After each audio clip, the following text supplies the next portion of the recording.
Bom, para quem está entrando, hoje a live é com o Elcio Gomes da Silva. Se eu disse, ele é colega do Danilo Macedo, também trabalha no edifício do Congresso, na Câmara dos Deputados, e também tem um escritório de arquitetura e faz projetos. Se eu disse na semana passada que quem eu mais citei, provavelmente na minha conta, foi o Danilo Macedo, com certeza a tese do Elcio foi a que eu mais mandei para um monte de gente que veio me pedir informação sobre os projetos mais famosos do Oscar Niemeyer. Vem gente do mundo inteiro pedir desenho e, felizmente, está tudo muito bem documentado, muito bem feito no trabalho dele, que foi defendido na UNB em 2012. Então, primeiramente, obrigado por aceitar essa conversa, Elcio. Parabéns pelo trabalho, tanto pelo mestrado, quanto pelo doutorado, quanto pela preservação do edifício do Congresso. E, por favor, se apresente. Obrigado, Rolando. Primeiro, agradecer o convite. É muito legal poder fazer parte desse ciclo de conversas que você tem proporcionado e acho que a gente tem sempre aprendido com todas as pessoas que têm passado por aqui. Eu estou contente de fazer parte desse grupo que está discutindo isso. Bom, você adiantou alguma coisa, né? Eu sou nascido e formado aqui, nascido em Brasília, vivi aqui o tempo sempre, durante toda a minha vida, e cursei a faculdade de arquitetura também na Universidade de Brasília, e lá também eu fiz dois trabalhos de pós-graduação, um doutorado e um mestrado com foco no estudo dos projetos do Oscar, e essencialmente com uma ideia de tentar entender os projetos do ponto de vista de quem faz projeto também. Uma abordagem muito parecida com a do Danilo Macedo também. Uhum. É uma coisa muito, muito boa, né? Foi o que eu falei para ele. Quando eu descobri o trabalho dele, o seu eu vi quando saiu, né? O do Danilo é anterior. Eu acho que eu estava na faculdade quando eu descobri, foi uma coisa muito, muito gratificante, porque era tudo aquilo que muita gente queria ver e não tinha, né?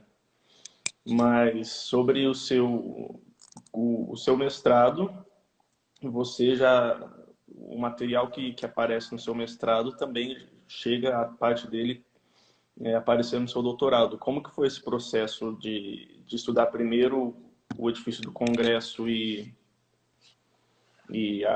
o edifício das Nações Unidas e fazer essa transposição para todos os palácios originais de Brasília? Foi uma coisa que você já tinha planejado? Ou você escolheu esse tema por interesse próprio? Ou era uma lacuna que você via? Como foi? Olha, o interesse real de estudar a obra do Oscar já veio bastante tardio dentro do percurso, né, profissional. E ele foi motivado basicamente por dois eventos que aconteceram. Um deles foi o ingresso como arquiteto do Congresso e com parte da equipe que tinha que lidar com o palácio, com os demais edifícios. E, e outro foi a leitura, a própria leitura do trabalho do Danilo, que foi para mim foi uma revelação de que você poderia prestar uma contribuição para a compreensão da obra do Oscar com abordagem de leitura de projeto, do processo de projeto, e que era isso que eu mais queria. E o trabalho a ideia de estudar o Congresso, ela já vinha sendo gestada há algum tempo, e ela tomou forma mesmo em 2007, por conta de uma necessidade prática. O palácio foi tombado, junto com várias outras obras do Oscar, e ele precisava ser preservado. E para nós, a pergunta era, tá, mas a gente vai preservar com referência em quê, né? Uhum. Então a gente percebeu que a primeira tarefa que precisava ser feita era conhecer o palácio do ponto de vista projetual e construtivo, que é inclusive uma recomendação dos manuais de preservação do IFAM. E daí se iniciou essa ideia de estudar o palácio, e que acabou se estendendo um pouco mais estendendo e abrangendo os palácios da Praça, não só o Palácio do Congresso, o Palácio da Praça e o Alvorada, porque eles foram construídos no mesmo período, tinham os mesmos agentes e o desafio era o mesmo. Eles precisavam ser construídos e inaugurados, edifícios simbólicos e representativos num curtíssimo prazo de 3 anos, ou seja, era mesmo condicionante. E então o trabalho na verdade, o doutorado surgiu antes do mestrado, porque ele se iniciou de fato como um mestrado e com o Congresso, e aí com essa ampliação para os outros palácios e com a descoberta, o levantamento do material original e a possibilidade de fazer uma real comparação entre os depoimentos dos autores de projeto, os projetos originais desenhados e a obra construída, configurou um tipo de pesquisa mais moldada para o doutorado. E, inclusive, foi um sofrimento, né? Porque eu acho que, do ponto quando de eu vejo vista... a quantidade de redesenho que você fez, eu imagino que não foi pouco tempo, né? Mas essa foi a parte mais legal do trabalho. O mais difícil, eu entendo que foi essa formação, porque a vida acadêmica tem uma formação muito coerente onde o mestrado é um passo que forma o pesquisador, né? Do ponto de vista do que ele precisa saber para estruturar bem uma pesquisa, para aí sim ele dar uma contribuição real no doutorado. E eu tive que aprender tudo e resolver tudo numa tacada só. Então, nesse sentido foi mais complicado. Mas foi bom. A ideia e a estrutura, como a gente conseguiu alinhar o raciocínio de leitura dos projetos a partir do discurso do Oscar Cardoso, isso acabou dando certo. E o trabalho posterior, que foi o mestrado, foi um estudo comparativo entre as Nações Unidas e o Congresso Nacional. Justamente, né? Porque geralmente pensa-se no mestrado vindo primeiro, mas como o seu acabou se embasando na pesquisa histórica que você fez, e para o mestrado você acabou fazendo quase com um estudo de caso, né? Isso, e que pode ter aplicações muito práticas e diretas entre a experiência da ONU no Congresso, foi uma coisa que bateu muito bem. Se o doutorado, que foi Estudo dos Palácios, tinha uma ideia de conhecer os bens, o estudo da ONU avançou um passo no sentido de, sim, nós conhecemos, eu queria entender como é que é a experiência de preservação num edifício que é um parlamento também, e que tem problemas muito similares aos nossos, e que é a arquitetura moderna, e que passou por uma obra de renovação de 2 bilhões de dólares, e num prazo de 7 anos de execução, que acho que é um estudo de caso muito interessante, né? Com certeza. E muito aplicável, né? Como você disse. Mas então, ok, falando dos palácios em si. Esse seu recorte é claro, porque em si chamados palácios originais são aqueles que foram feitos para a inauguração de Brasília, que são os 3 da Praça, os 3 Poderes e o Alvorada que veio antes, né? Como foi sua primeira aproximação em relação a esse tema? Assim, tudo bem que você tinha acesso fácil ao Arquivo Público do Distrito Federal, onde tem a maioria das informações. Eu sei que também a Câmara dos Deputados tem um acervo grande que a equipe de vocês já catalogou. Mas em relação ao restante, as informações da construtora, você chegou a visitar os palácios, como você iniciou esse trabalho? Esse trabalho, eu acho que tem três grandes conjuntos de fontes que foram bastante importantes. É evidente que os projetos originais, eles são o pilar da pesquisa. E foram o grande motivador também para dar sequência. Fui ter encontrado todos os projetos de arquitetura e de estruturas, porque a ideia até do título da pesquisa, como Palácios Originais, foi no entendimento de que eles, além de serem os primeiros construídos para a inauguração, eles são os primeiros edifícios onde Niemeyer materializa uma série de conceitos que ele vinha trazendo desde o Museu de Caracas e que até então não tinha sido materializado como arquitetura monumental, que ele vinha falando dos princípios de ordenamento e da concisão e pureza. Isso vai se materializar de fato nos congressos. Então essa é uma origem dessa aplicação desses conceitos. Acho que tem um outro aspecto interessante também da originalidade dos palácios, que eles são palácios que têm um caráter muito próprio e diferente de vários dos outros palácios que a gente conhece, tradicionais já projetados, que é a ideia da expressão da leveza como atributo principal que define a feição desses edifícios. Então, esses três conceitos são chave nesse entendimento. Então, acho que os projetos originais tiveram um papel muito importante, lidar com eles e o arquivo público, nesse sentido, a gente já foi dito várias vezes e é sempre bom relembrar do trabalho tão importante que, a duras penas, eles realizam lá, por conta de recurso. E essa documentação, a documentação do Alvorada e do Planalto estavam completas lá. A documentação do Supremo também, com exceção do projeto de estruturas, que eu não consegui encontrar porque ele havia sido retirado para uma intervenção e depois não retornou para lá. E os desenhos do Congresso são todos conosco. Então, são mais de 1000 desenhos no total, que foram sistematizados, digitalizados, e depois, além de integrar o trabalho, eles integram também hoje a base de dados das áreas técnicas de todos os palácios.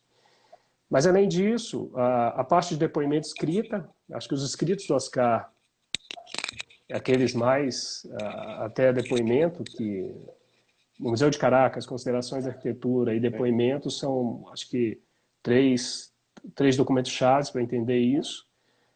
Os escritos do Cardoso, que são aulas super complexas em termos de estrutura e do entendimento muito vasto que ele tinha da arquitetura. E eu me surpreendi com a quantidade de informação que eu pude trazer também dos documentos administrativos, processos, diário oficial, ofícios e uma série de coisas, porque, afinal de contas, eram obras públicas. E muito do esclarecimento do porquê de uma determinada decisão de projeto, sim, na verdade, estava contida... No Congresso, né? Que foi uma exatamente. Conversa... Estavam contidas nesses documentos administrativos, de aquisições, de compras ou de contratação de obras, né? Então, isso foi o passo inicial dessa coisa toda. E acho que, como diz o Danilo, eu não vou ficar mostrando minha cara muito aqui, não. Eu vou colocar algumas coisas para a gente poder eu ia puxar até falar assunto também, né? Você preparando para essa live, você mostrou justamente que você selecionou as imagens dos palácios do Rio de Janeiro, né? Porque quando a gente lia sobre Brasília, sobre os palácios, tinha sempre aquela história que o Niemeyer foi lá, mediu, multiplicou por 3. É isso. Mas você, de fato, foi lá e estudou tanto a sede dos 3 poderes que havia no Rio de Janeiro para fazer para ver o quão verídico e exatamente mostrar que não é tão simples assim o trajeto, né? Uma coisa que a gente percebeu ao começar a estudar os palácios, e na verdade eu vou começar pelo fecho dele e avançando um pouquinho mais, é que os palácios, na verdade, eles são o primeiro da síntese que o Oscar já estava elaborando como discurso e como prática de projeto. Eles são o primeiro momento da síntese. E o segundo momento são justamente as obras da UNB. Eu acho que o ponto alto dessa síntese projetual lastreada na expressão estrutural como expressão arquitetônica, ela se concretiza de uma forma magistral no CEPLAN, que é um edifício que segue essa mesma ideia da ordem comandando todo o edifício, da estrutura como expressão arquitetônica e com 2 elementos, como o Juliano falou. E esse segundo momento de síntese é justamente o resultado de um trabalho conjunto com ele, Juliano Vasconcelos, da Universidade do Rio Grande do Sul, e com o professor Sanches, que foi meu orientador. E a gente vê que essa síntese que a gente está falando nos palácios, ela tem o interessante foi ver como que ela foi maturada e é resultado de um processo de elaboração e de muito trabalho também, e como você disse, de precedentes, né? Acho que o professor Comas, do Rio Grande do Sul, ele nos ensina isso, ele fala da questão da importância da tradição acadêmica na formação e na produção dos arquitetos da escola carioca. E ele comprova isso de uma forma magistral e é muito interessante. E foi isso que fez com a gente. O primeiro passo da pesquisa foi esse. Assim, o que existia antes? O que existia no Rio de Janeiro? O que existia em termos de formação?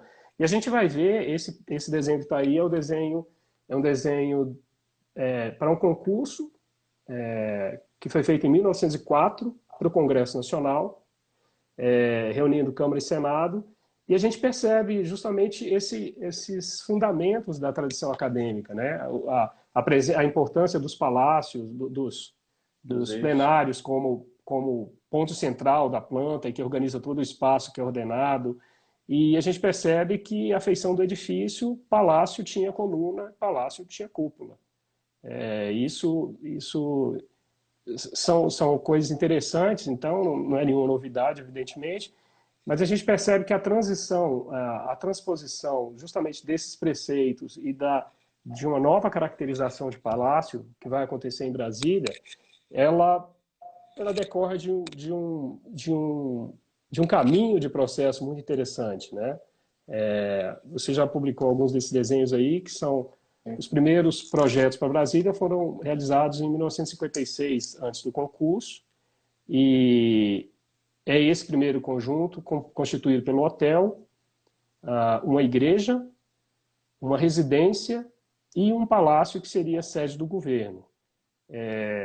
Esse primeiro palácio, e a gente pode ver aqui com mais detalhe, na verdade ele é o precursor do Palácio do Planalto, e isso fica muito claro quando a gente vê a rampa e o parlatório do lado aí, com um programa também que era muito parecido.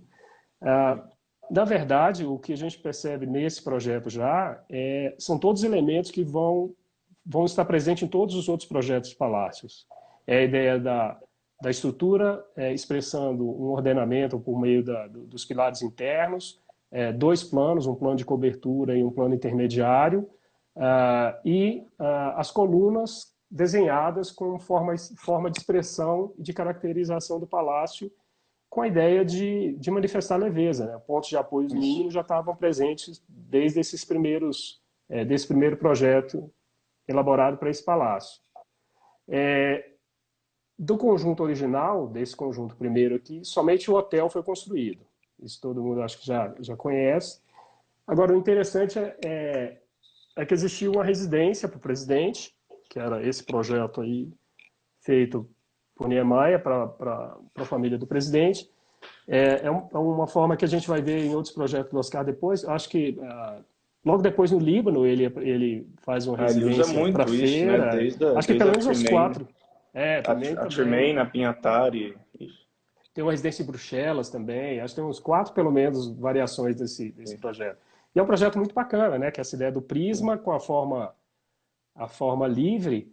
E o que a gente vê aqui, o interessante é que é o papel do cliente como foi importante também nesse momento. Né? Ele, segundo o relato do próprio JK, ele diz que a casa que o Oscar tinha projetado era muito interessante, mas que ele achava que ela não estava à altura da sede da residência do governante.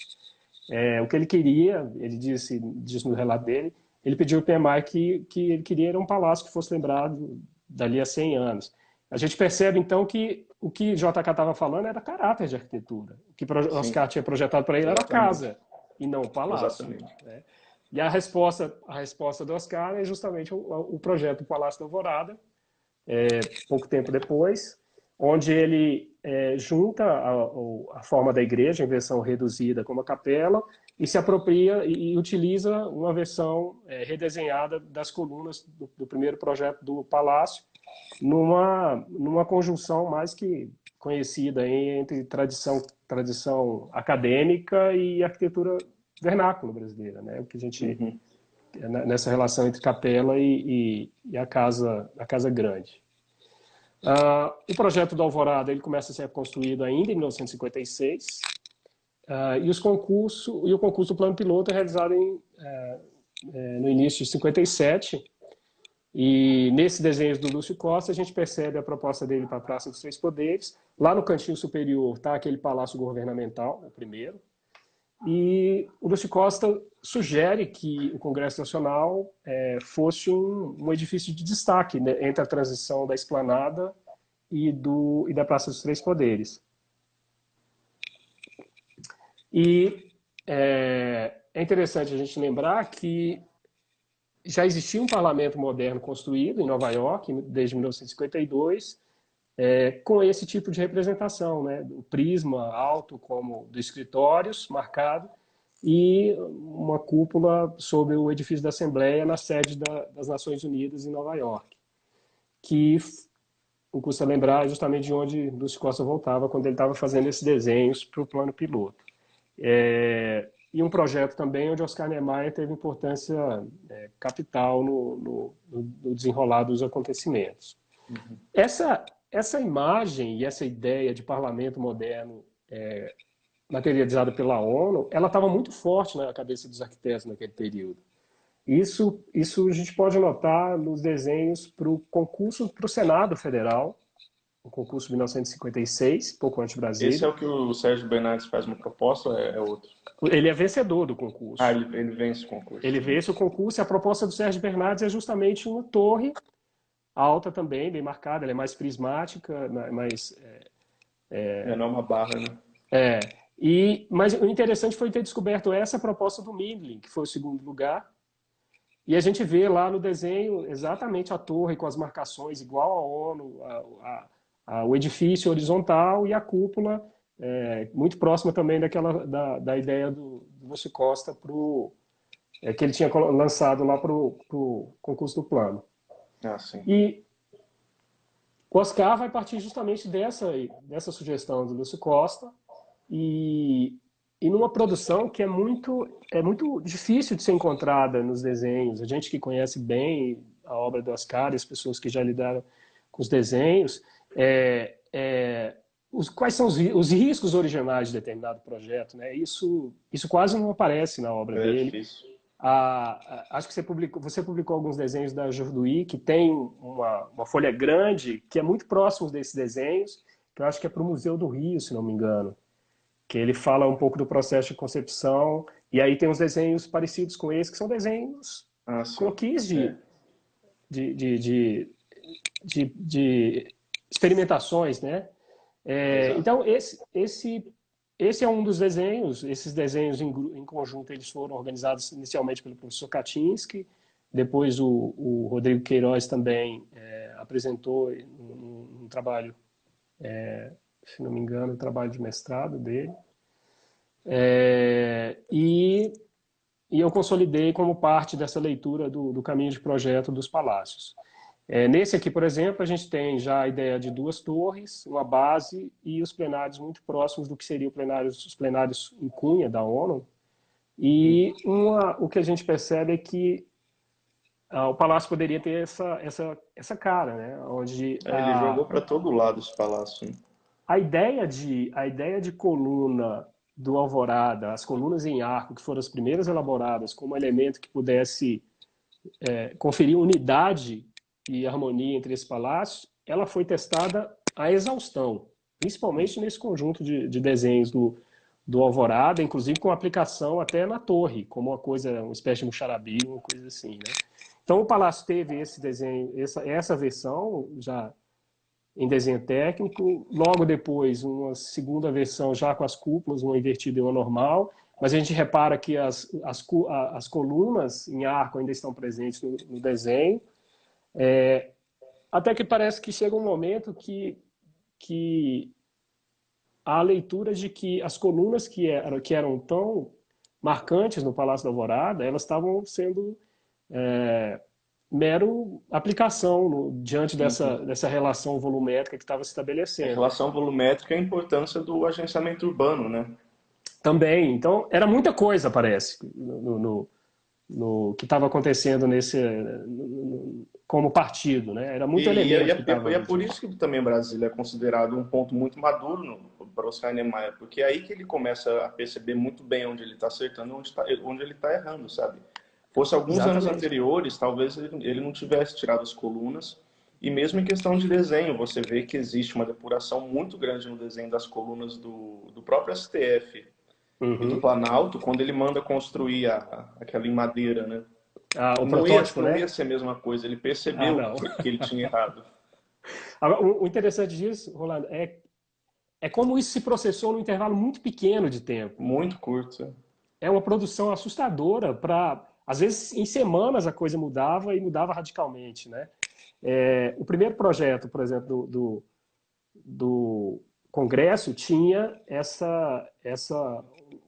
já quase a proporção definitiva, mas as cúpulas, por exemplo, iam ter iluminação zenital nas cúpulas, a planta era bem mais aberta, existia uma espécie de mezanino com uma escada ferradura semelhante à que foi empregada no Palácio do Planalto, até que chegou um momento que o projeto estava sendo executado e os parlamentares tomaram conta disso e organizaram comissão e começaram a intervir no projeto. E essa versão da planta desse pavimento do Congresso, por exemplo, só para você ter uma ideia, ela teve 35 versões de planta. Você vê o desafio que era isso. O Oscar sempre fala dessa coisa de multiplicar o programa por 3, se não me engano, alguma coisa assim, né? Mas eu não sei se foi muito bem isso que aconteceu, porque as áreas aqui eram muito maiores do que lá do Tiradentes e do Morro, e ainda assim a voracidade das comissões por área era grande, e ainda hoje é. Eu acho que esse é um mal esse é um mal de serviço público, no final das contas, de sempre querer mais área, né? E até que chegou a versão final, que é essa que a gente conhece, da relação entre as cúpulas, um invertido normal, assentada sobre quase que uma tenda tensionada entre as duas vias e as torres ao fundo. Bom, se a gente lembrar, então, no Palácio na Praça dos Três Poderes já estava projetado o Congresso, o Palácio, a sede do governo já existia, então ela ia ser só utilizado o projeto que o Oscar já tinha, restava projetar o Supremo. E aí o Oscar retoma a ideia das colunas, as mesmas que já estavam no Palácio Governamental, para o Supremo. Esse é o primeiro projeto para o Supremo elaborado, e percebe que ele talvez seja o que mais se aproxima da ideia do tempo clássico, né? As colunas estão em volta de todo o edifício, ele está sobre um promontório e a célula recuada. Esse projeto durou praticamente semanas, porque logo depois, em nova especulação, a coluna é adotada semicoluna e ela é colocada na posição perpendicular, só em duas faces do edifício, o que define uma nova coluna, um novo elemento, e um partido totalmente diferente, apesar de ser a mesma planta do anterior. Outra coisa. Ou seja, é de novo, a especulação é tentativa, e se o Palácio Governamental era a referência para o primeiro projeto do Supremo, se o Supremo mudou, o Palácio Governamental também deveria mudar. E aí foi isso que aconteceu. Ele adota uma coluna parecida com a do Supremo, o projeto passa por duas mudanças. A primeira é a coluna, e a segunda, ele acrescenta um módulo em cada uma das extremidades. E aí se fecha essa ideia da fase de concepção dos palácios. O que a gente percebe, então, durante esse percurso todo de criação, é que a síntese que Oscar fala, e que ele fecha lá em depoimento, ela é resultado desse trabalho de projeto, de execução, de tentativa, de idas e vindas, e muito próximo do que é a prática projetual mesmo, do que é a elaboração de projeto, e que poucas vezes a gente consegue perceber até nos próprios discursos que o Oscar consolidou ao longo do tempo, que ele fala muito da capacidade criativa, que é evidente nele, mas também tem muito suor. Essa foi a grande revelação dessa fase inicial de estudo de como os palácios foram criados, né? Não, é o que você falou, né? É tanta versão que passa para lá e para cá e o espaço de tempo é tão curto que complica, inclusive, o estudo das publicações, porque aparece foto de construção com planta já alterada. E as diferenças são sutis, mas fazem, assim, no impacto visual é bastante diferente. Uma coisa interessante da progressão dos palácios para a construção, e eu acho que isso era muito comum naquela época, e é um pouco disso que você está falando, era que a obra se iniciava com o estudo preliminar e o projeto de fundação, feito com base naquele estudo preliminar. Era isso que existia. Ou seja, o projeto de fundação, ele meio que era um delimitador até para determinadas alterações de projeto, porque a fundação estava sendo feita lá, todos os palácios foram feitos assim. A justificativa para o Oscar, inclusive, barrar um pouco as várias requisições dos parlamentares na época Era que já da estava feita a construção, fundação. era que a fundação estava iniciada já. Porque, inclusive, aquele pavimento em corte transversal no Congresso tem aquele pavimento que muda, né? Porque eles pediram mais espaço. É uma bagunça aquele lado do edifício. Hein? Essa foi uma das mudanças ruins que aconteceram no Congresso, porque é um dos aspectos que contribui para o labirinto que se percebe lá, né? Você foi lá e já percebeu que tem determinada hora que você se pergunta onde é que eu estou, né? E esse é um dos pontos, que foi mudança de projeto. Passada a etapa,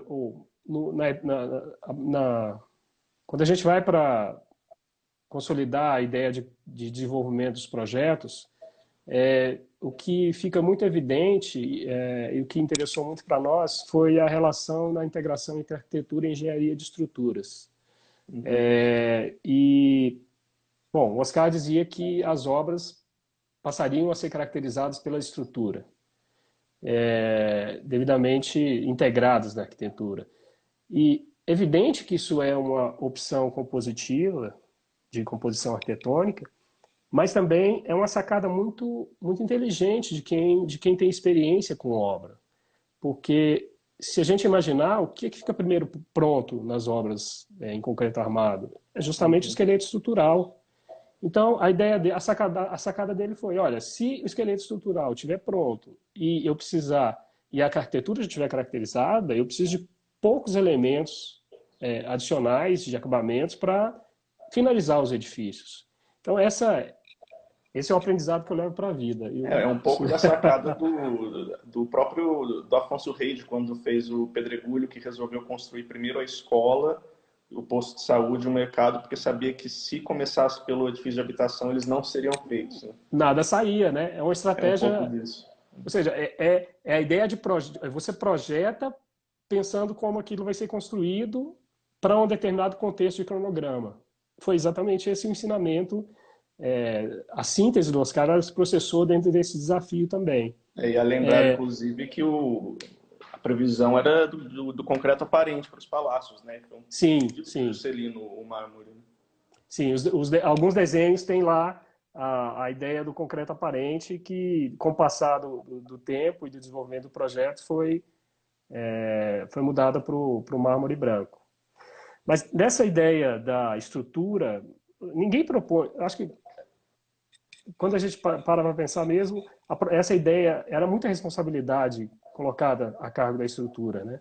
E Oscar entendia de estrutura. Acho que o Bruno Contarini falou isso 2 vezes para nós já. Entendia muito de estruturas. E ele sempre procurou estar junto de pessoas que entendiam muito também ao longo da carreira dele. Mas eu acho que ao longo de toda essa convivência que ele teve, nenhuma relação foi tão singular quanto a que aconteceu com o Joaquim Cardoso. A impressão que eu tenho é que havia uma espécie de impulsionamento mútuo entre esses dois profissionais, né? A gente começa a ler os projetos e tem hora que a gente não sabe em que ponto que acaba a participação de um e inicia a participação do outro, ou em que ponto que elas se confundem, né? Para mim foi uma surpresa muito grande descobrir que a forma final da coluna da Alvorada não estava no projeto de arquitetura, ela estava no projeto de estruturas. E ela é resultado desse desenho do Cardoso e de uma geometria definida por uma equação de quarto grau.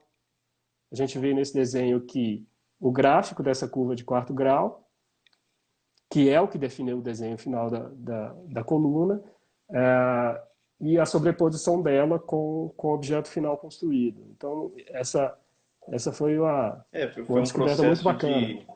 Foi um processo muito iterativo, né? O Niemeyer desenha próximo da proporção que ele quer, foi parametrizado nessa equação de 4 graus e depois para o executivo teve que voltar para os trechos de arco, né? Sim, exatamente. Uma coisa bacana também é um depoimento que tem no arquivo público que diz que para construir a forma, para construir a curva, eles utilizaram a técnica de arqueamento de uma ripa bem fina, que é muito próxima da técnica de construir barco, que produz essa curva contínua e elegante. Essa foi uma sacada do mestre de obras, que era o Amora, se não me engano, Amora Pinto, que era muito considerado na época também. A cúpula invertida do Congresso era proposta pelo Oscar como uma parábola invertida. E é justamente da ideia do Cardoso que surge especulações no sentido de fazer com que a tangente dessa curva fosse o menor possível com o plano onde ela ia se apoiar. Quanto menor o ângulo, mais leve, né? Mais leve ela pareceria, e a ideia é de parecer assentada sobre a cúpula mesmo. E isso a gente repara nessa imagem: o vermelho é a cúpula do Oscar e o azul é a cúpula a geometria proposta pelo Cardoso, que na verdade, uma combinação entre um perfil elíptico e um tronco de cone. E acho que o grande mérito essa cúpula eu acho que ela ainda merece um estudo à altura do ponto de vista de estruturas, porque ela é simplesmente incrível. Apesar de ser uma geometria combinada, ele limita o problema do cálculo à elipse. E a gente pode perceber claramente na espessura da casca, né, que chega até o ponto do anel superior, que recebe toda a segunda cúpula, que vence todo o vão, e essa segunda cúpula sustenta o teto em cima e o forro embaixo. No desenho de baixo a gente pode ver como é que toda essa estrutura está configurada. A cúpula invertida, não é à toa que o Nervi pirou quando veio. Pois é, como é que faz? Xingou, né? Falou que queria saber como é que ela poderia ser resolvida. Seria de muito bom grado que a engenharia que pudesse esclarecer como é que ela poderia ser resolvida. E o Oscar foi lá, e o Cardoso foi lá e mostrou para ele como seria, né? Um outro aspecto interessante da estrutura que a gente percebe diz respeito ao incrível repertório de soluções estruturais que eles tinham.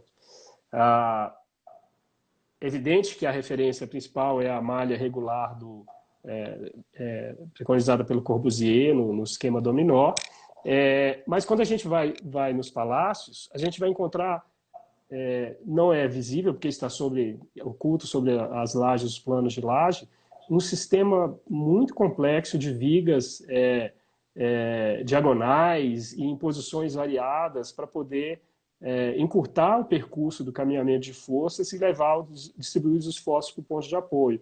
É isso que a gente percebe na plataforma do Congresso, que é esse desenho que a gente está vendo aí, que tem uma solução incrível que muito lembra o desenho de estruturas orgânicas, estruturas da natureza. Acho que É para dar conta, né? quando a primeira vez que eu vi esse desenho, me veio a imagem, o consultório do oftalmo, que tem o desenho do olho e tem as estruturas para sustentar, para dar suporte à O próprio abertura, né? o E é muito desenho parecido com isso. o suporte do mezanino da rampa do Planalto parece uma raiz também. Que parece uma raiz. É um O que capricho de acontece desenho. É, obviamente que é necessário, como você disse, é a questão de encurtar o caminho das forças, né? Mas era de um capricho. era um, era uma tinha um cuidado e uma outra relação com essa ideia. Eu tenho a impressão que o Cardoso tinha uma outra relação com essa coisa de como conduzir forças e de como é, transmitir esforços e de solucionar as propostas do Oscar, né? Uhum. Ah, o interessante é que todo esse desenho de malha que a gente vê está oculto sobre a plataforma. Ela tem 70 centímetros nas bordas, chega a 2,70 m no centro dela. Todo mundo que já foi no Congresso e visitou os plenários passou por um corredor. Aquele corredor é justamente o centro da plataforma, onde tem vigas lá que são quase vigas de viaduto, se a gente puder fazer uma comparação. E o terceiro aspecto importante do ponto de vista da engenharia de estruturas foi na própria constituição da matéria. Esse ponto mínimo de apoio que a gente percebe nas colunas, e sobretudo na coluna da Alvorada, na verdade, é uma articulação estrutural. Funciona, foi projetado quase como uma articulação estrutural, onde a relação entre aço e concreto é muito diferente do pilar usual. Então, não tem muito essa de concreta milanesa, esse tipo de coisa que se fala. Não, existe existe um conceito e um tipo um tipo estrutural associado a determinadas soluções. A ponta da coluna é esse que a gente está vendo. Esse é o desenho o desenho de cima é o desenho do pilar do meio, e o desenho de baixo é o Uhum. desenho dos pilares das extremidades. E dá para ver a proporção entre concreto e aço. É como se fosse articulação estrutural. Uma outra solução interessante que o Contarini É das até colunas. comenta são as colunas. Essa coluna super esbelta, ela tem 8 metros, 30 centímetros, e ela suporta toda a carga É porque de ele 30 interrompe a colunata, metros né? de 30 metros de vão da entrada do palácio. Ela só é possível graças a uma coisa que eles chamam chamada hoje de duplo confinamento. É o tubo de aço e a espiral, uma espiral metálica, envolvendo toda a armação normal do pilar. E só para complicar um pouquinho, ainda tinha um tubo de queda no meio dela também. Nossa.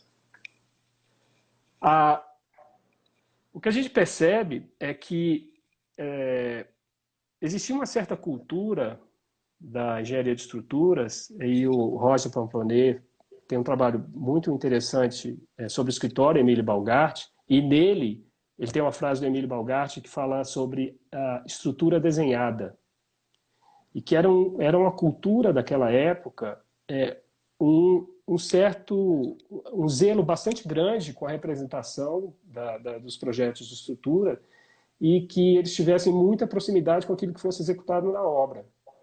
E, além disso, a gente percebe que esses desenhos são de uma riqueza gráfica e de representação impressionante, né? É o que a gente pode ver aqui nesse desenho, por exemplo, da coluna do Palácio do Planalto, da armação do Palácio do Planalto, que é quase para imprimir e colocar num quadro como obra artística. Isso são todos os desenhos. São os desenhos do Palácio do Congresso, são os desenhos do Itamaraty, também tem isso. Então, da Alvorada da Catedral, da Igrejinha. É muito bacana você folhear esses desenhos e perceber esse tipo de coisa, num contraste com uma produção bastante sucinta da arquitetura. E a gente vai falar isso um pouquinho mais à frente. A gente estava falando esses dias, Rolando, da importância do tripé cliente, projetista e construtor. E O Alvorada é uma primazia de construção, né? exatamente. Nesses palácios a gente vê como isso funcionava. E a excelência das construtoras, da Rabelo e da construtora nacional, que era precursora da Weiss e Freitag, que era a bambambam do concreto armado no mundo, isso fazia muita diferença, né? Tinha mestres de obras muito qualificados e muitos deles estrangeiros.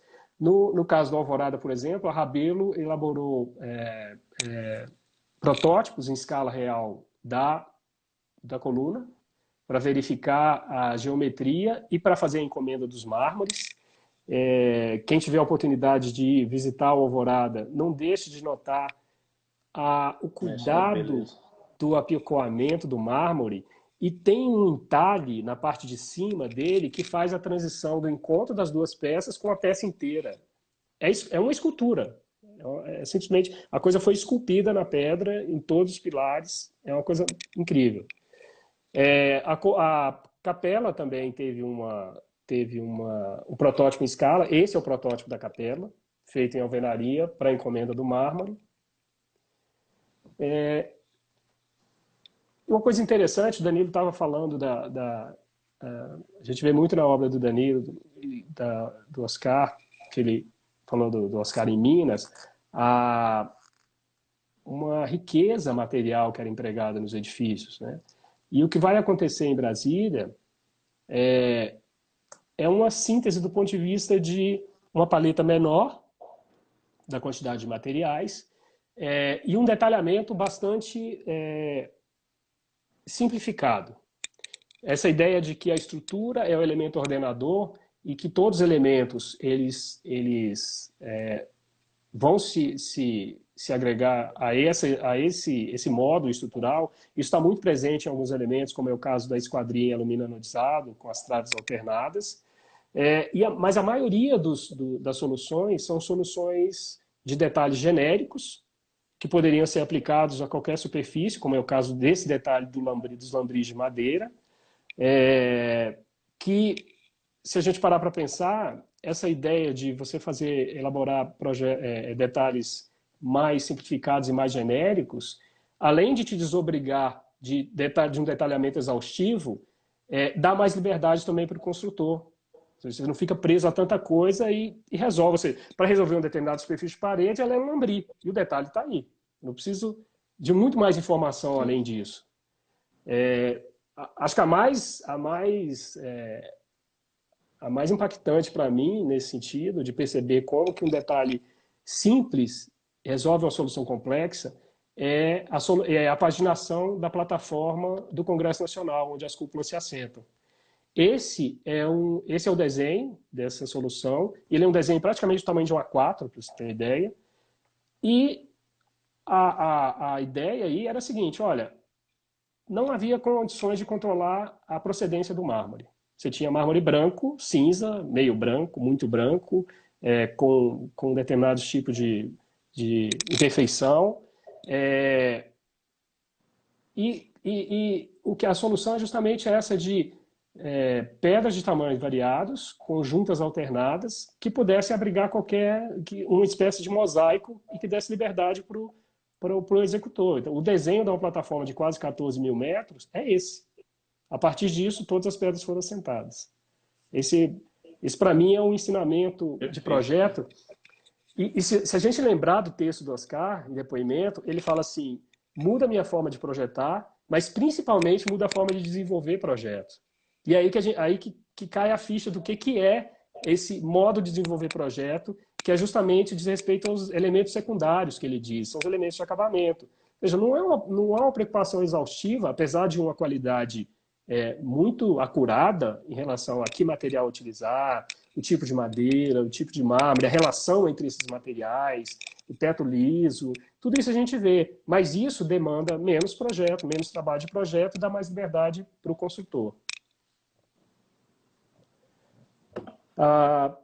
Bom, falando dos agentes consultores, a gente não pode deixar de falar dos candangos, né? Que acho que a incrível capacidade de adaptação do trabalhador que veio de diversas partes do Brasil e que aprendeu as obras a duras penas, muitas vezes em condições muito duras, e sem nenhuma formação, a maioria deles sem nenhuma formação na construção civil.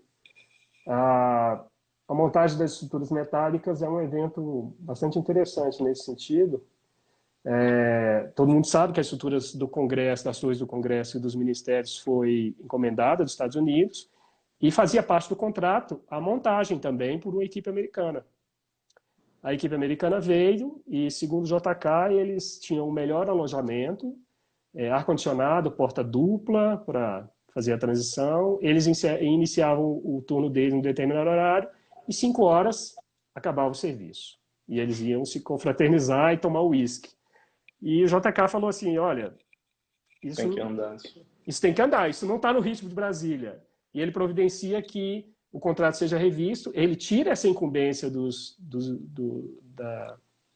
da equipe internacional americana, a Novacap assuma isso, e quem vai montar as estruturas metálicas são os candangos, que nunca tiveram nenhum tipo de experiência com montagem com rebite a quente e montar essas estruturas. Eu acho que esse para mim, é um dos atos mais impressionantes dessa epopeia toda. Essa ideia e essa reunião de capacidades todos esses agentes, desde a JK como cliente, passando por Oscar e Lúcio Costa, os consultores, ao fim e ao cabo, e também na ideia do planejamento com a síntese projetual e construtiva, surtiram o efeito que era desejado. Né? Em 21 de abril, a cidade foi inaugurada e os palácios estavam lá. Alguns deles finalizados, e outros ainda em fase de finalização. E o principal deles, o mais crítico nisso, era o Congresso Nacional. No Congresso Nacional, o edifício principal estava praticamente pronto, mesmo assim com muitos acabamentos ainda a serem feitos. As torres não tinham elevador, não tinham vidros nas esquadrias e não puderam ser ocupadas durante acho que só em final de 61, meados de 61, que elas ficaram prontas mesmo. E para a gente ter uma ideia, o sistema de som do plenário da Câmara não existia e ele teve que ser tirado do Palácio Tiradentes e trazido para a Câmara para que o Juscelino pudesse fazer o discurso da inauguração. Essa combinação de projeto elaborado junto com a obra, como a gente falou, e ocupação de obra inacabada, eu acho que elas estão no cerne das principais transformações que aconteceram nos períodos posteriores dos palácios. A principal delas, eu acho que é o acréscimo que aconteceu na plataforma do edifício principal. De todas as intervenções no Palácio, essa foi a que realmente poderia não ter acontecido. Né? Porque essa relação, o que existia no Salão Verde, e ele, na verdade, era na verdade uma continuação do que acontecia, era uma transição entre o Salão Negro e o Salão Verde. O Salão Negro ele tinha conexão com a esplanada dos ministérios e o Salão Verde tinha conexão com a praça. Não, e aquela questão do acesso em Oscar Niemeyer, que nos melhores projetos dele é completamente transparente. Né? Você faz o corte lá, é completamente desimpedido. O edifício ele funcionava quase como uma laje de transição coberta entre esses dois espaços públicos. Isso era genial. Essa integração, essa percepção de que era necessário manter essa integração, ela foi tratada pelo Oscar na época. Esse é o projeto, o estudo que ele fez, porque o Salão Verde, e isso era um grande problema já na época dos projetos, era as grandes áreas, as áreas nobres, os grandes halls, os grandes salões que sempre caracterizaram o palácio, eles sempre foram objeto de cobiça. Ainda hoje são, com menor escala, né? E ele chegou um determinado momento que o Salão Verde estava todo ocupado e foi necessário criar essa área. Ele foi instado a fazer a dar uma solução, projetou essa aí, onde a gente vê que era uma solução em 2 níveis, que mantinha uma certa integração do interior do salão com a Praça dos Três Poderes, apesar de a solução, evidentemente, ela tem um impacto no construído considerável, né? Sim. Mas acabou que a solução que foi construída foi essa. o edifício foi aumentado em 15 metros. Essas duas imagens a gente pode comparar bem o que cresceu. A ponta foi quebrada e foi refeita. E onde a gente tinha vista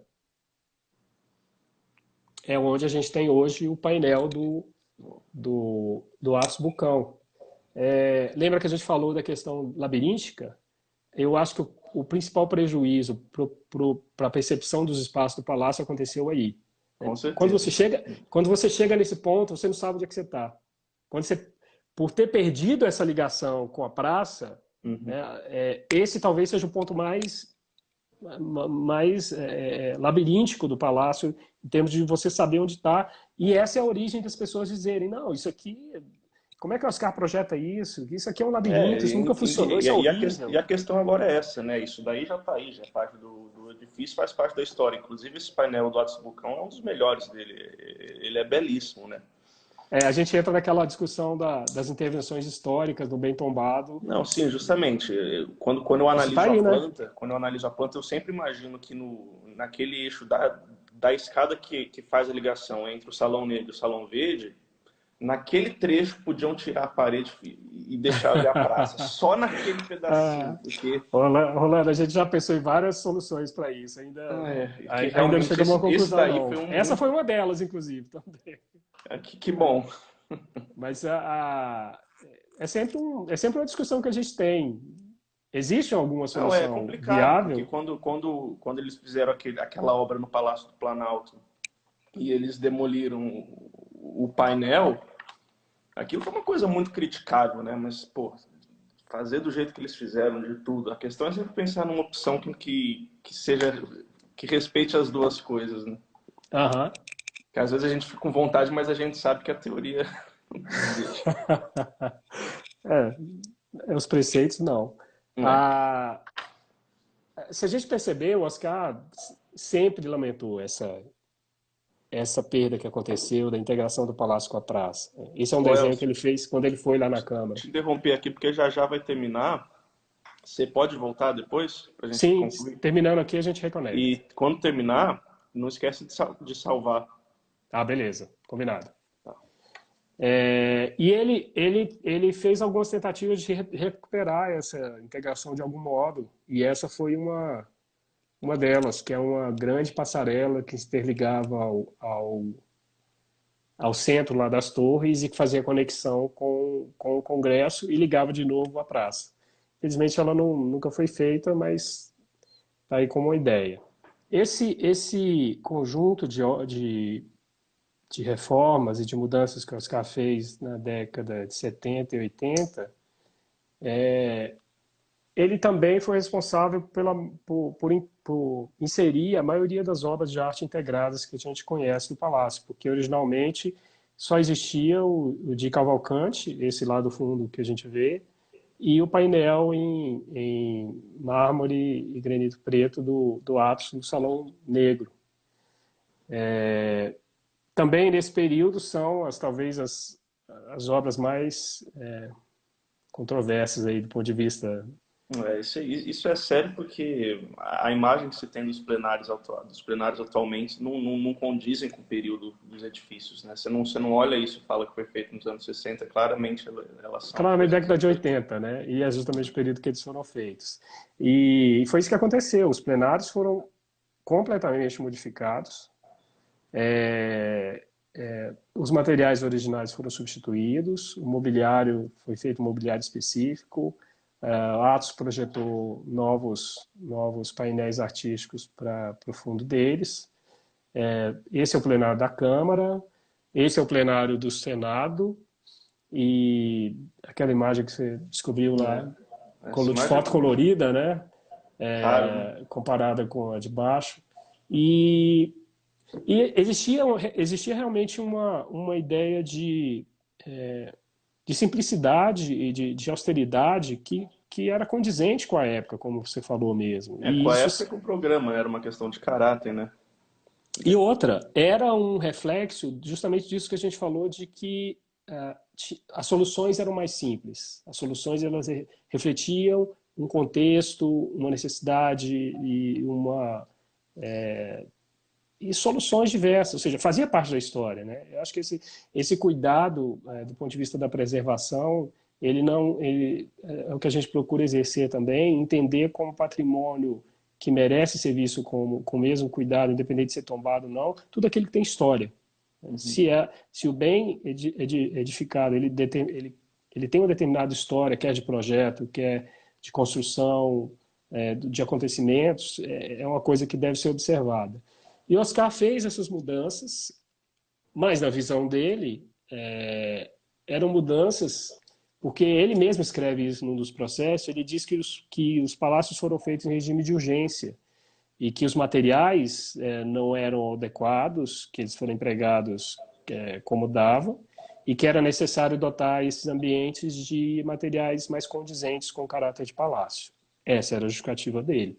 Foi justamente isso também que aconteceu no Supremo, quando talvez a obra a intervenção mais radical de todos eles, que abriu todo um vão estrutural, tem uma intervenção de estrutura bastante radical, para integrar, para abrir, criar esse grande salão que a gente conhece hoje e integrar ele com os espaços externos que circundam o palácio.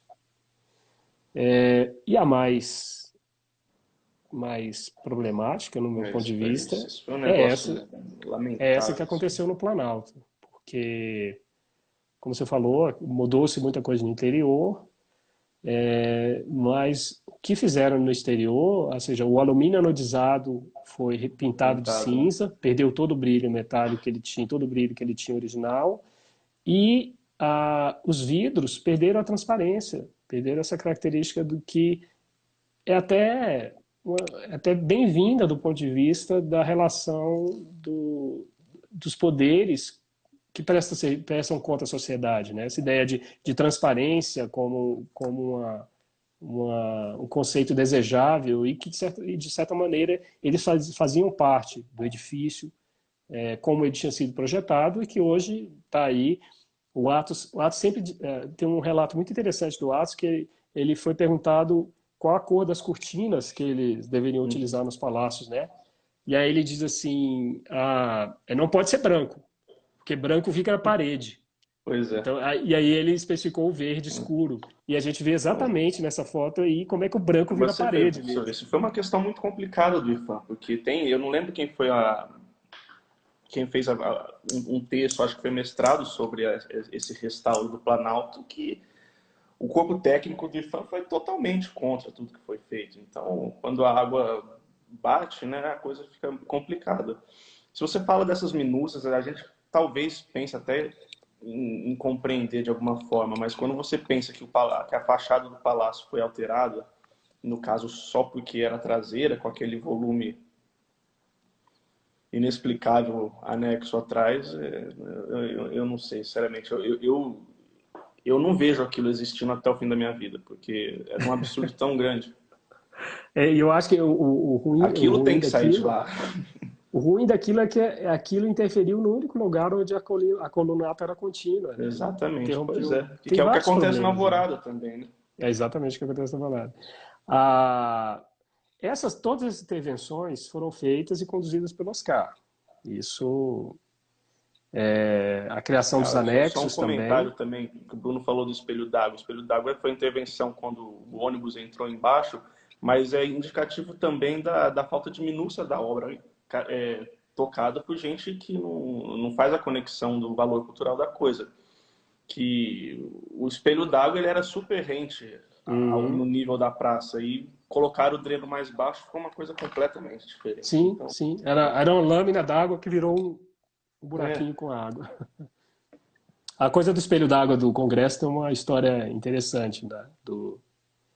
Quem conta isso é o nosso ex-chefe, Maurício.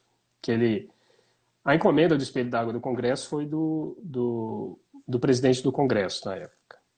E por conta de manifestações, e que ele queria afastar, de fato, o pessoal. E a encomenda não foi pelo espelho d'água, foi por um fosso. E o pessoal da área técnica daqui foi incumbido de levar essa demanda para o Oscar. E eles chegaram lá, e o Oscar xingou todo mundo e disse que não ia fazer aquilo de jeito nenhum e mandou todo mundo embora. E aí eles estavam no hotel e no dia seguinte o Oscar ligou para eles e falou: vem aqui que eu tenho uma sugestão para aquele negócio lá. E aí ele apresentou o desenho do espelho d'água, como é hoje lá, e ele falou assim: olha, mas eu quero que faça aqui na frente uma concha voltada para os congressistas, que é para as pessoas se manifestarem contra esse absurdo aqui que está sendo feito. O espelho d'água foi feito, mas a concha não. Era uma tribuna, né? É uma espécie de tribuna com a concha voltada para o Congresso. No caso dos anexos, a gente tem aqui é um desenho esses desenhos são de uma carta que o Oscar fez para o Lúcio, que é uma carta muito, muito interessante, da época que o Oscar tinha muita deferência ainda pelo Lúcio, e ele explica os princípios adotados para essa ideia dos anexos, né, como um certo cuidado com o anexo próximo ao Supremo, de esconder atrás de uma vegetação, e dos anexos próximos à praça, de fazer com que eles fossem no nível da rua, para que eles não competissem com as cúpulas. Mas o mais interessante dessa carta é quando o Oscar fala que, olha, as pessoas, os órgãos sempre apresentam novas demandas e eles sempre chegam para mim colocando uma série de justificativas e de necessidades por acréscimo de espaço e que não, a gente até pode entender que pode ser questionável, mas eu procuro dar a resposta da melhor forma que eu poderia dar para o projeto. Então, na cabeça dele, ele procurava projetar melhor. Era isso e dar a melhor solução. A gente sabe que às vezes acertada e outras vezes bastante complicada, mas esse era o contexto. Eu acho interessante essa fala dele.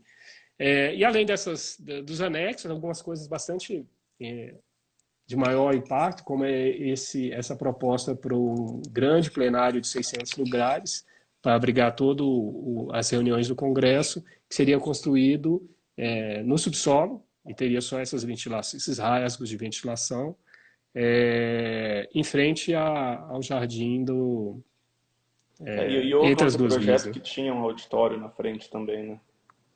Aquele a gente não mostra, não. Aquele a gente fez questão de esconder a maquete, inclusive, porque ele tem um impacto, tem um projeto, não sei se você está falando desse projeto, que é o projeto voltado para a Praça dos Três Poderes. Ah, sei, não. Pera, tem um que tem um auditório na frente, onde é esse projeto aí. Esse aqui é o auditório.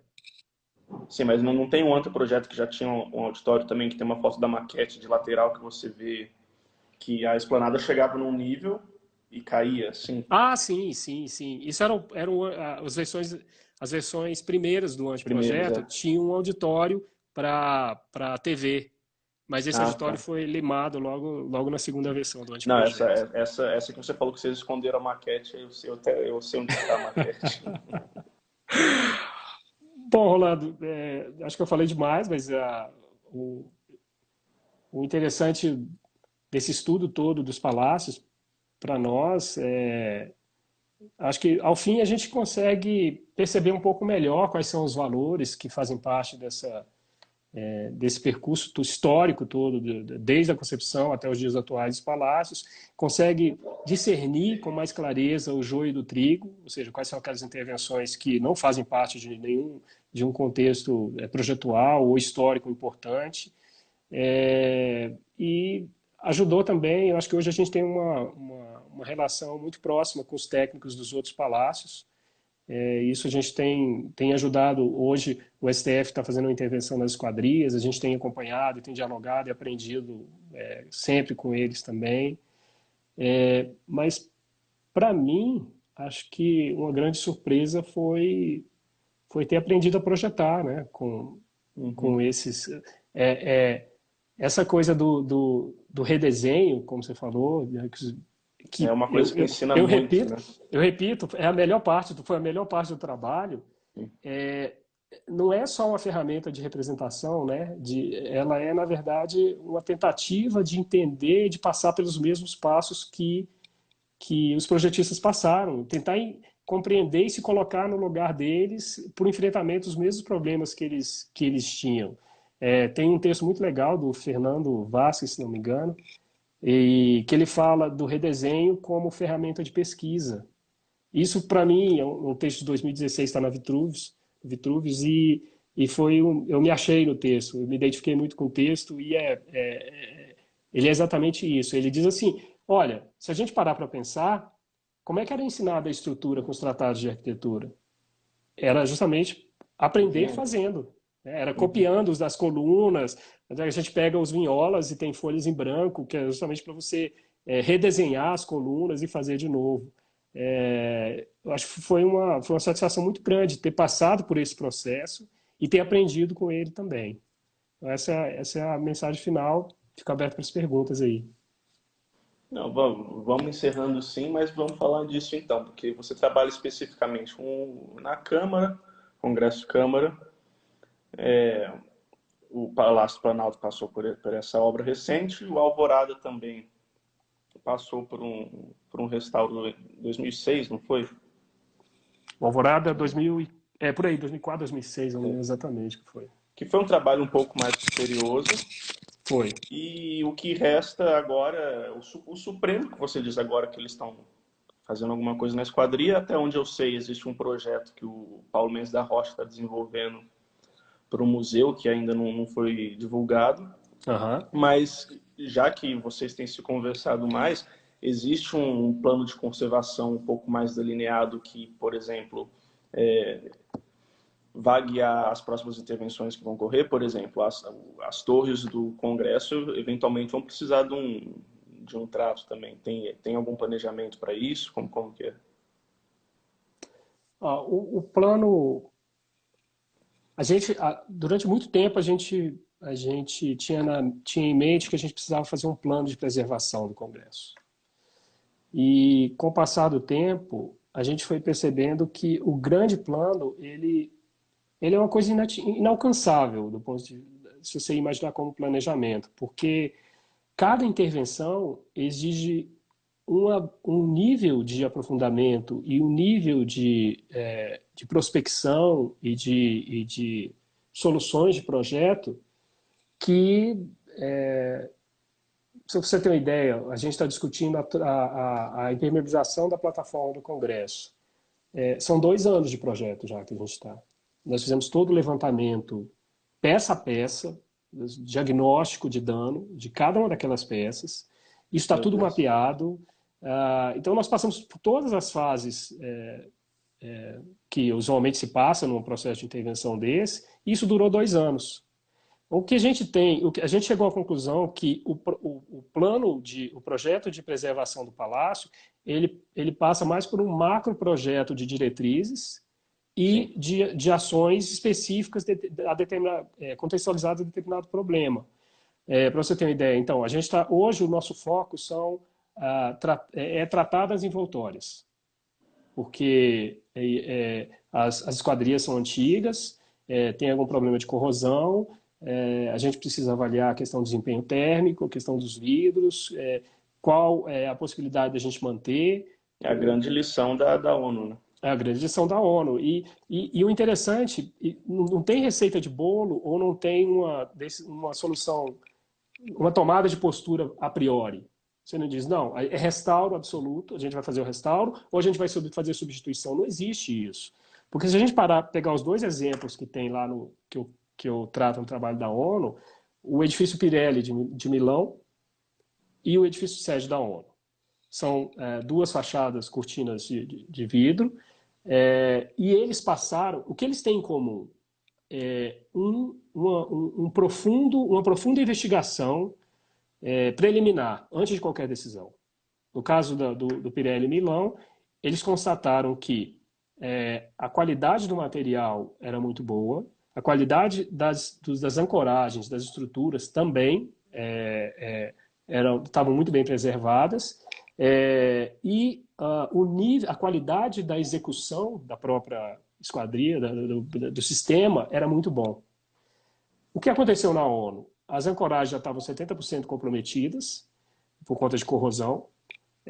O sistema era um sistema pioneiro, que apresenta vazamento em tudo que era lugar já nos primeiros meses de obra. E tinha um problema de desempenho térmico absurdo, porque era leste-oeste, aquilo lá, com vidro comum. Então, qual foi a solução em Pirelli? Foi praticamente restauro. Eles restauraram as esquadrias, enquanto na ONU foi uma substituição completa baseada na ideia de seguir as diretrizes de projeto. Eu acho que esse exemplo, para mim, é cabal de como você tem, são mesmo sistemas, mas em determinadas, com soluções, com situações distintas enfrentadas. Né? Então, para nós, a gente tem percebido muito isso na lida com o Congresso. O exercício nosso hoje é esse de... A gente sabe que talvez hoje as envoltórias sejam a questão mais delicada que a gente deve enfrentar. A plataforma do Congresso, a plataforma das cúpulas é uma delas, as esquadrias e as antenas de mármore. Também que alguém perguntou aqui da plataforma que... Sim, existia o acesso, a rampa que leva à plataforma era aberto, porque existe uma escada na plataforma que desce para esse túnel que o Elcio falou, que conecta os dois plenários, era aberto. Mas por questões de segurança isso se fechou e provavelmente o Elcio vai me confirmar aqui, eu não acho que seja muito possível que isso seja aberto novamente por conta da... Tem dois pontos aí, né? Um ponto eu acho que simbolicamente seria muito bom que voltasse a funcionar, porque foi o espaço que foi projetado como a entrada principal do povo. Quem sobe a rampa no Congresso não são os parlamentares. Quem sobe a rampa no Congresso é o público, que por meio da plataforma, chega até o túnel de ligação até as galerias de público. Isso é muito significativo. Né? Isso é muito lindo. Mas a gente está em momentos diferentes. Né? A própria ONU...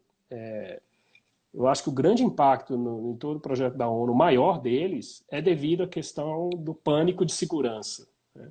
E isso, a gente percebe isso também no Congresso, existe uma preocupação muito grande da área de segurança quanto à segurança não só dos parlamentares, mas também dos visitantes, dos servidores, ou seja, toda aquela comunidade que está no edifício e que, quer queira, quer não, é um edifício sede de poder. Então, a gente não pode relevar isso também.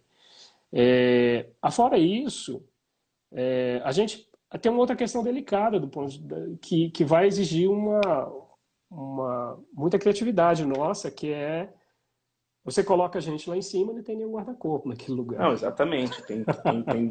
Quando entra em guarda-corpo, é uma questão muito complicada, porque tem lugar que é possível fazer intervenção e tem lugar que simplesmente não tem solução satisfatória. Então é aquele toma lá da cá mesmo. Em certos lugares é melhor simplesmente que não haja acesso.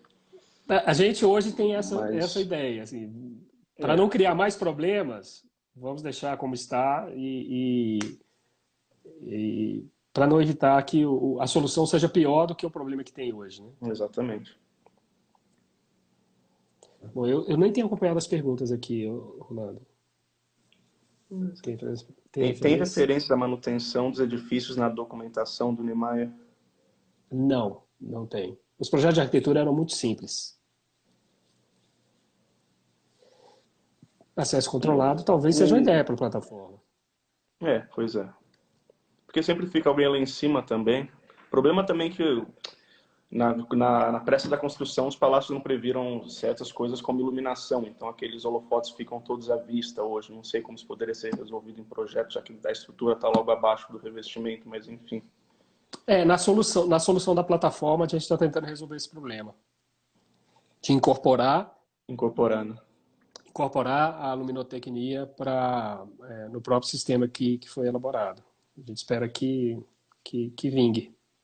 E aqui também estão falando de coisa que sai até no jornal, né? O mobiliário de Brasília, que está espalhado por galerias aí, porque muita coisa acaba se encontrando em galpão abandonado.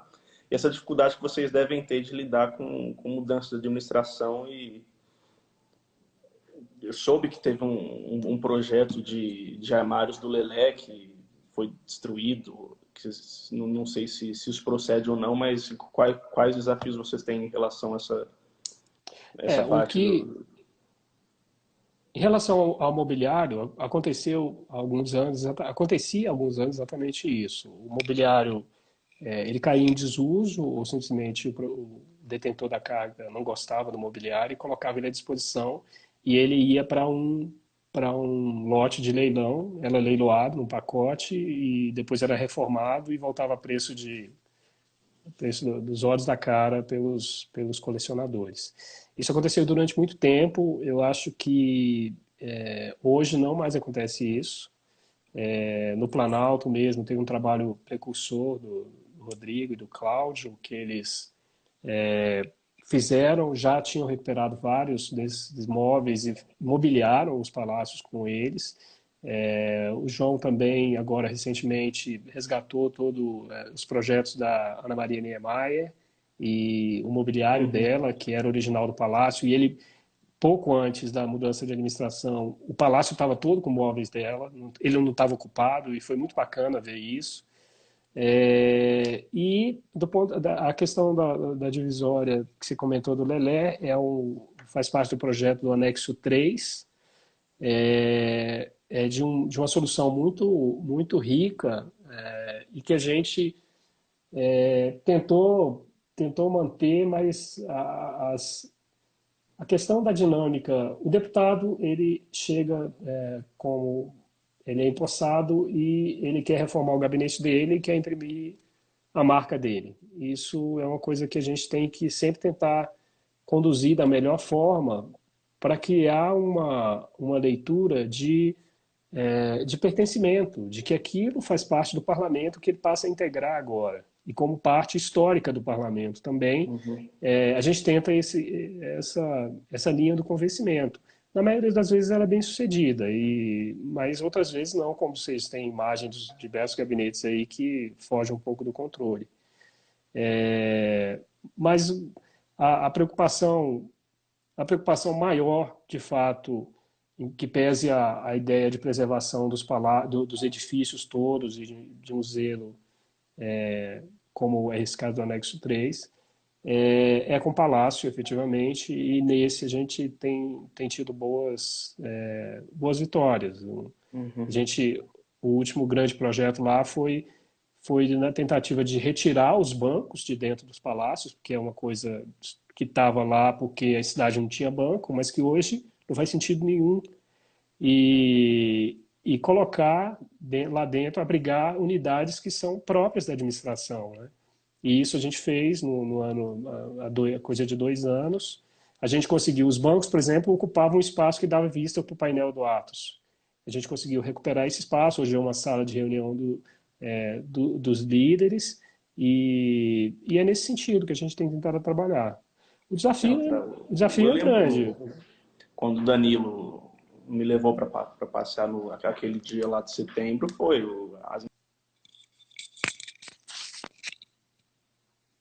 que faz uma diferença na questão de valorizar. Mas também, para não tomar muito seu tempo aí, vou fazer só mais uma pergunta aqui, que até eu fiquei interessado. Fugindo um pouco dos palácios, entrando na esplanada, existe algum plano de restauro dos edifícios do Ministério? Alguma coisa que com certeza seria bilionária? Pelo menos em questão de fachadas? Se existe, eu desconheço. A gente passou... Opa, tá com áudio.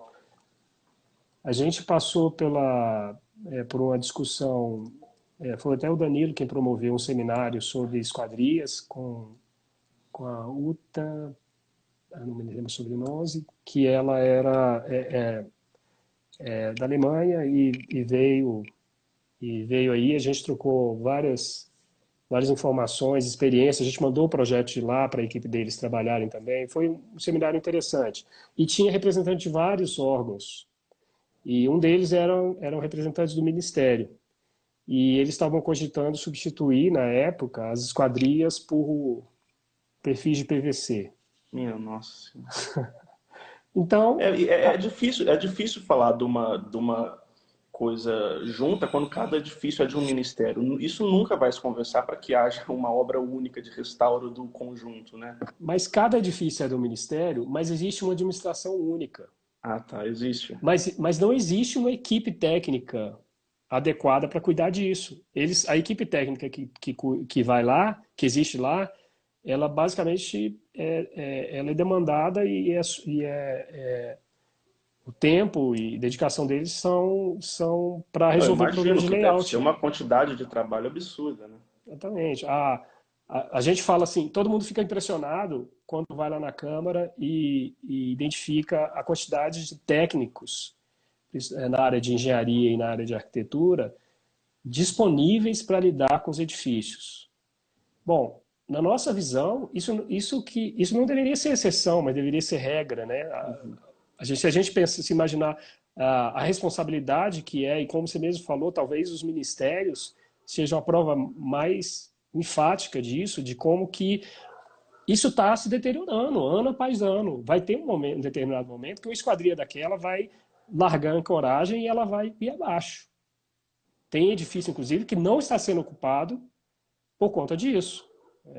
É, é claro, os gestores não são os responsáveis por isso, mas se não é um corpo técnico dedicado a perceber esses problemas e colocar isso como na ponta da pauta, trazer isso para as pautas de problemas a serem discutidos, não vai ser o gestor administrativo que vai fazer isso. Uhum, com certeza. Isso lá no Congresso a gente vê muito claramente, né? A gente está falando aqui sobre intervenções nas envoltórias, mas isso não veio da alta administração. Isso é uma necessidade de manutenção que a gente está percebendo e transformando isso num projeto estratégico dentro da Câmara para que isso dê seguimento. Bom, que bom, né? Também estão dizendo aqui que existem alguns blocos que têm projetos bons bem intencionados e bem qualificados de restauro. Mas vamos ficar por aqui para não tomar muito seu tempo, Elcio. Muito obrigado pela conversa, foi ótima. Eu que agradeço. Salva de Foi novo aí, o Juliano está fazendo inclusive podcast dessas lives. legal, que legal. E parabéns de novo pelo trabalho de pesquisa e pelo trabalho de preservação desse patrimônio tão importante para a arquitetura moderna mundial. É um negócio que vale para todo mundo e que Brasília ainda pode explorar mais do que de uma maneira um pouco mais contundente. Legal. Rolando, obrigado mais uma vez pelo convite, pela oportunidade. Eu queria parabenizar o perfil que tem ajudado a divulgar esses trabalhos, as pesquisas de várias pessoas, pesquisas muito bacanas que estão sendo feitas sobre a obra do Oscar, e que você tem sempre trazido novidade aí para a gente. É sempre uma surpresa descobrir uma foto nova, um desenho que a gente não conhecia. Isso é muito legal. Parabéns aí pelo trabalho, que eu sei que o esforço é grande também. Muito obrigado também. Obrigado. Valeu, Boa gente. noite, muito obrigado. Boa noite, até mais. Tchau, tchau.